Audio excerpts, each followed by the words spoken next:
Hello everyone and welcome back. In this video, I'm going to talk to you about the connection between substance use and ADHD. And specifically, substance use disorder doubles the risk of ADHD medication cessation. And I'll put a link to this article in the description for the video. A new Swedish cohort study reveals that nearly half of adults with ADHD and substance use disorder stop medication within 1 year of a diagnosis, compared to 1/4 of adults with ADHD only. I don't know, are they suggesting that perhaps if you're using substances, that you don't need the medication, so you just use the substance instead? An interesting concept.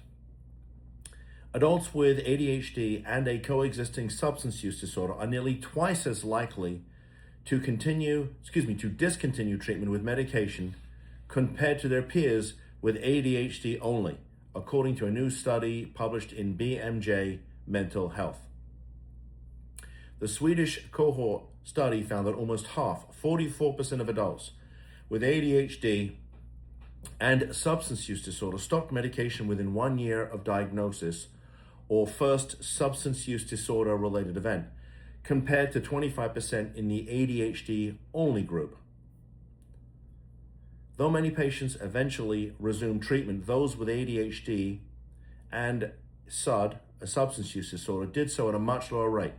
Notably, individuals with a substance use-related criminal justice involvement were the least likely to reinitiate ADHD treatment.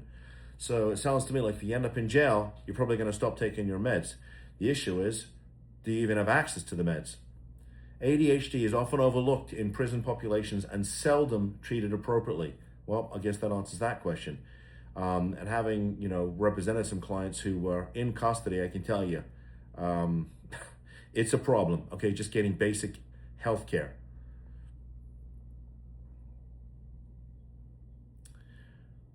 Though guidelines recommend stimulants as the first-line treatment for ADHD in adults, some clinicians remain very wary of using stimulant medication to treat patients with a coexisting substance use disorder. Concerns often center on the abuse potential of stimulants. However, ADHD treatment with stimulant medication does not cause future drug misuse or addiction. In fact, the opposite appears to be true. Studies show that early treatment of ADHD and its continued treatment across the lifespan reduce the risk of substance use and substance use disorders. Okay, it's an interesting article. I'll let you read it for yourself. I just thought it was something a little bit different. I can tell you, from our experience and speaking to, thousands of families over the years, that when we see a young adult who uses, a lot of the time when they were a child, early teens, that kind of age, a doctor said, oh, they have ADHD or ADD and prescribed them a medication. And sometimes it's at an even earlier age.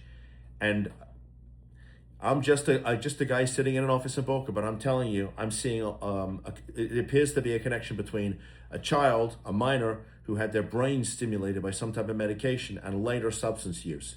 So it is what it is. I'd be interested to hear your thoughts on that. Are you a family who's now experiencing a loved one with a substance use disorder, and at some point in time, early on, a doctor said they needed a medication? Let me know your thoughts on that. Do you agree with this? Do you disagree? Is there another issue going on in your family and I've not made a video about it? Let me know. I'll make you a video, because this content that I make every day for you is about giving information. And if there's something that you need to know, let me know. Post in the comments. One other thing, I wrote a brand new book. It's downloadable. It's a book all about the Marchman Act. It's 9 chapters. I spent a lot of time doing this thing. Each chapter also has a video at the end. It's me in a shirt and tie talking about that particular chapter. All you got to do, you click on the link, you put your name, your email address in, and you can download it, and it's free. So please download the book. If you like this content, please give me a thumbs up. It helps with the algorithm, which means we can get this content out to more people and help more people and more families. So please, this helps. If you want more of this content that I put out every day for you, please subscribe to the channel. And with that said, I'll see you in the next video. Bye-bye.